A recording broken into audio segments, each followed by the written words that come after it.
Iya. Karena apa ya? Kalau menurut saya secara pribadi sih orang malas itu kan efek ya. Yang harus kita perbaiki itu sebenarnya adalah pola pikir kita sebenarnya, bukan aktivitasnya. Karena aktivitas itu kan cuma hasil daripada pola pikir ya. Ya. Nah jadi harus dipikir dulu apa yang membuat dia jadi malas sholat itu sebenarnya.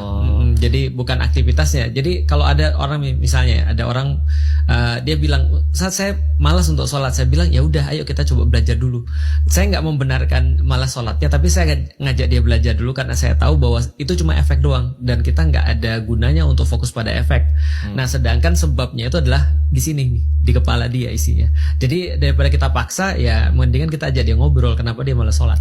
Iya, biasanya karena 5 waktu kebanyakan gitu, atau enggak ya udah gimana ya, kayaknya tuh udah kebanyakan dosa kemarin-kemarin, udah kayak gitu tuh tadi. Itu yang saya bilang efek. Jadi contoh ya misalnya how come ketika ada orang misalnya ketika dia udah jatuh cinta sama seseorang Mas misalnya dia bahkan gak usah disuruh, dia akan minta untuk disuruh.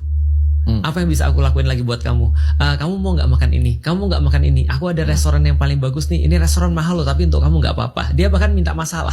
Jadi orang yang jatuh cinta itu minta masalah kan gitu. Nah berarti masalahnya bukan nggak bisa dong, tapi kurang cinta. Nah itu yang kita bahas. Nah berarti cintanya itu dulu yang ditumbuhkan, maka hasilnya adalah orang mau sholat, orang mau untuk zakat.